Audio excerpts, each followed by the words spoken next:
Well, good morning, good afternoon, or good evening, depending on when this finds you. And I would also like to say Happy New Year to you.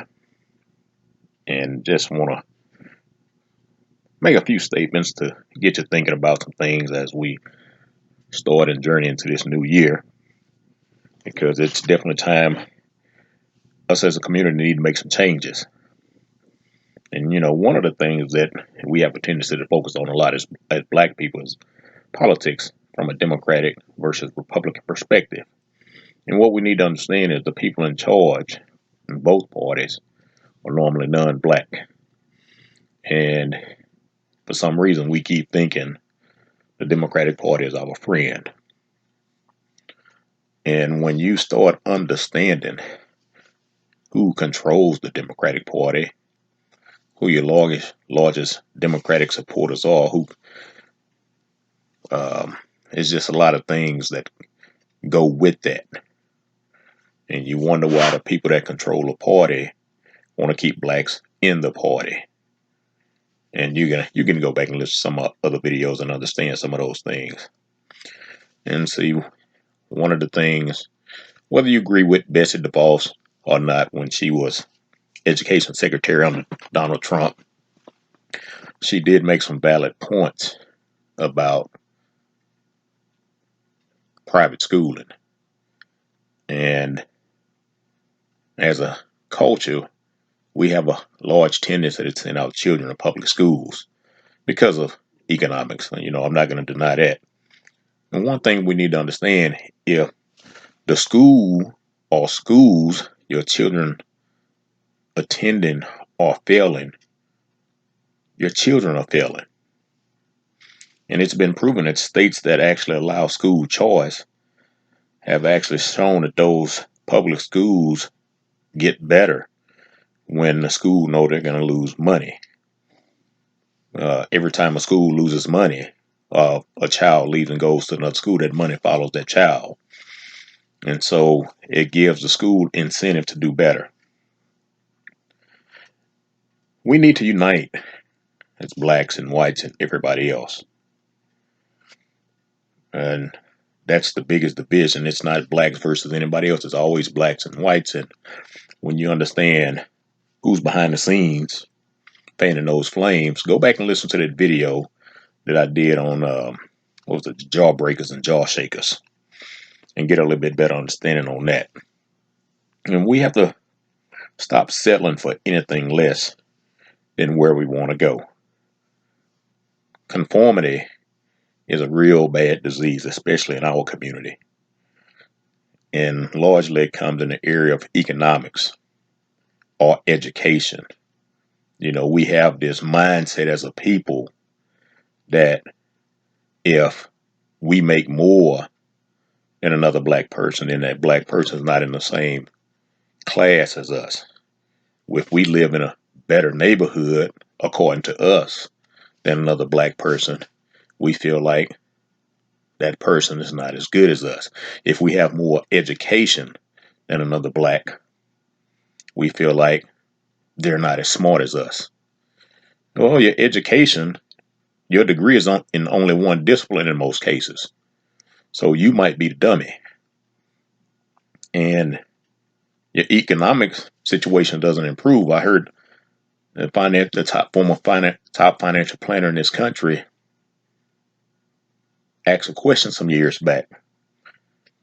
And he said, if you lost your primary source of income, how long would it be before you lost your car? How long would it be before you lost your house? And so those are some things that we need to think about, while you're around here thinking you're doing good. I heard another gentleman say he was bragging to this multimillionaire about how much money he made in a year as an attorney. And, he said he was throwing his weight around. He didn't realize, I guess, the guy was a multimillionaire at the time. And the guy asked him, could he ask him a personal question? He said, well, fire off. And he said, well, how much money do you make in a year? And he said, me being his big time attorney, I told him almost $400,000 a year as an attorney. And the guy responded to him and said, well, how do you live on that little money?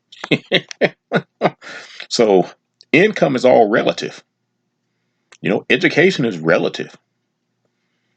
And that's the problem, especially in our community. We get caught up in status a whole lot.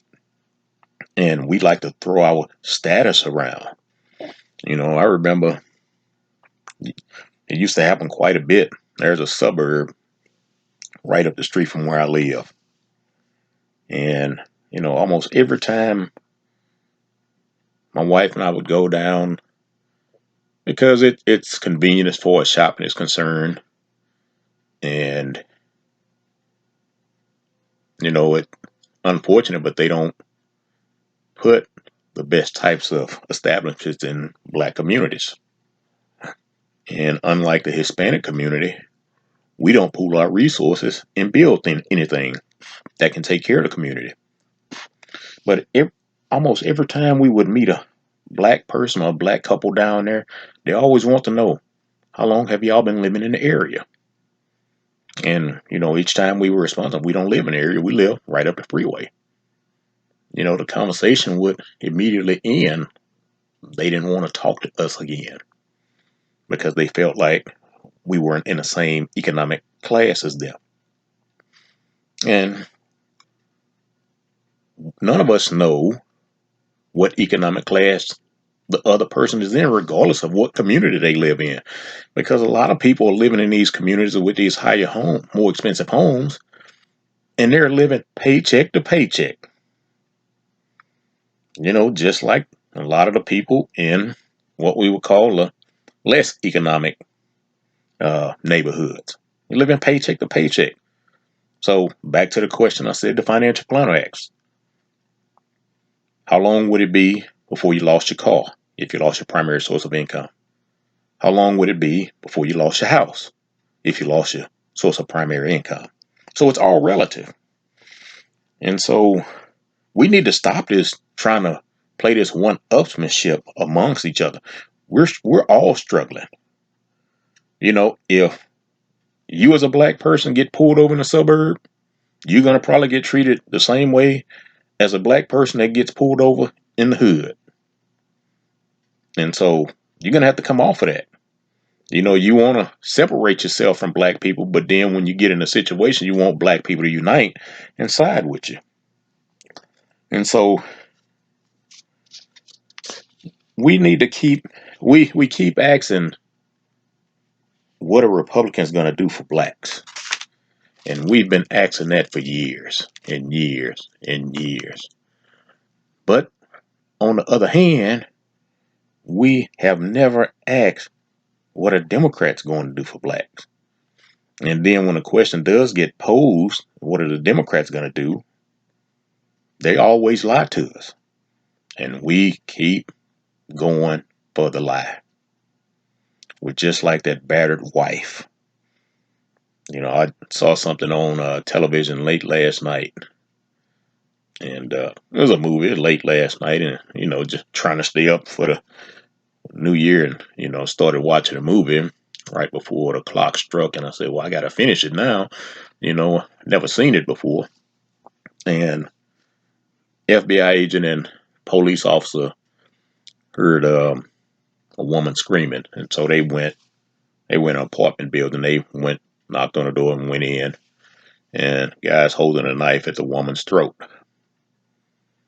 And he's telling her he's going to kill her. And, the FBI agent and the cop is saying, hey, put the knife down. Let's talk about whatever's going on. And, he started using a lot of foul language, and, and I'm going to cut you. So he turns and faces the FBI agent. And yes, sir, I'm asking you to put the knife down and let's talk. And he starts cursing more and more.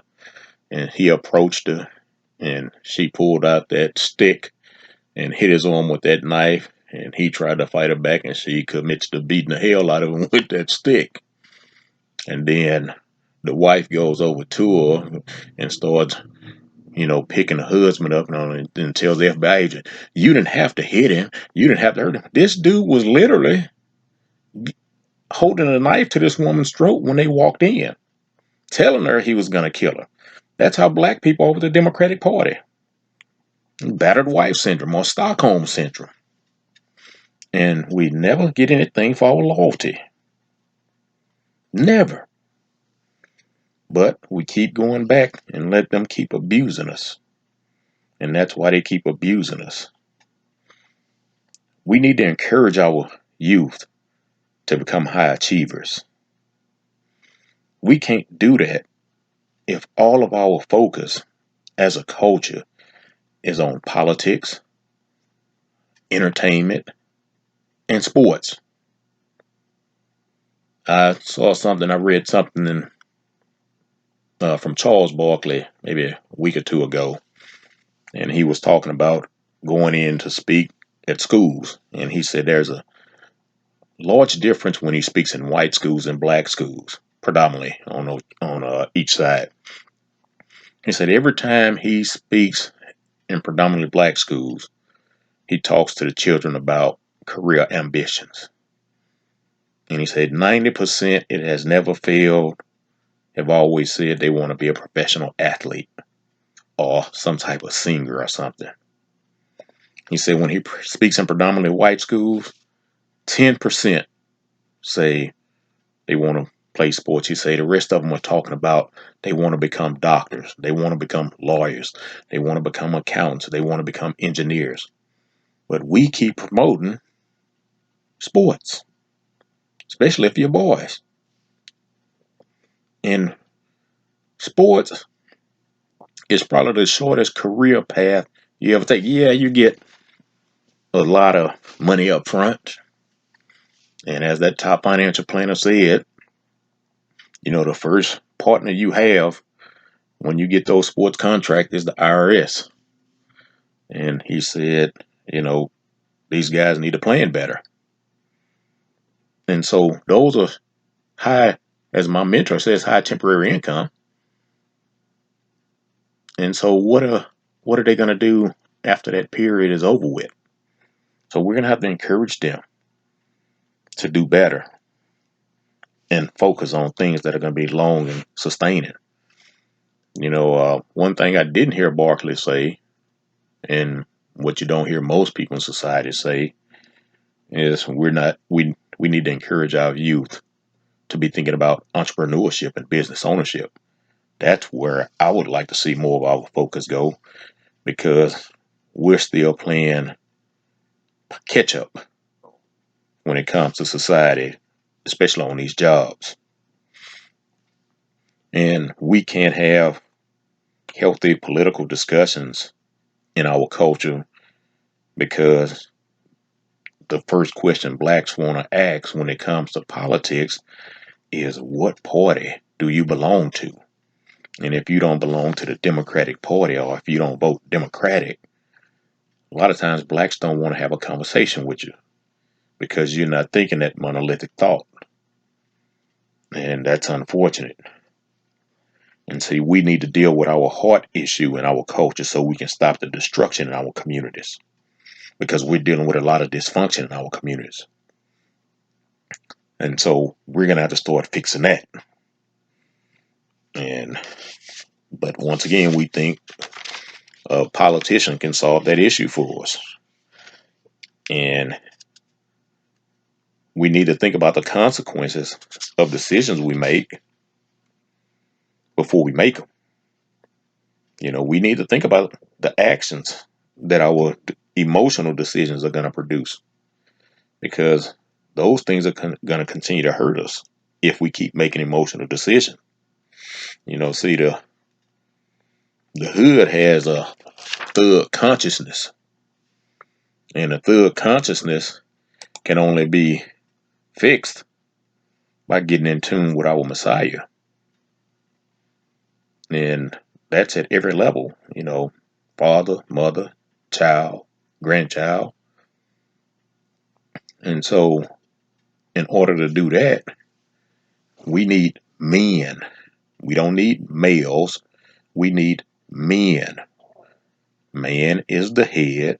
Man is the foundation that all families are built upon. That's why this system has worked so hard to destroy and feminize and homogenize the man. Because if you destroy the foundation of any building, that building's going to come crashing down. And look at the family building. The family building has been crushed. And it's not just in Black America, it's in white America, Asian America, all of them. But we can't sit here and worry about the other cultures and what they're doing and what's happening to them. You're collectively, it's going to impact us all, but we're going to have to get our homes in order first. We need our men to step up. We need our men to stop violating us like the slave masters did. When our black men are out here robbing us, what's different than what the slave masters did in working us for free, stealing our ideas and making the money off? What's different with what we're doing when our young men are out here robbing people like that, robbing us, people that are look just like them, that are struggling economically just like them? What are we doing that's different when our young men rape, molest, sodomize our young females, even our older females? I remember seeing a story some years back. Black teenager breaks in this woman's house, 89 years old, and he rapes her. What's different than what the slave masters did to our women? You keep saying the white man, the white man, the white man.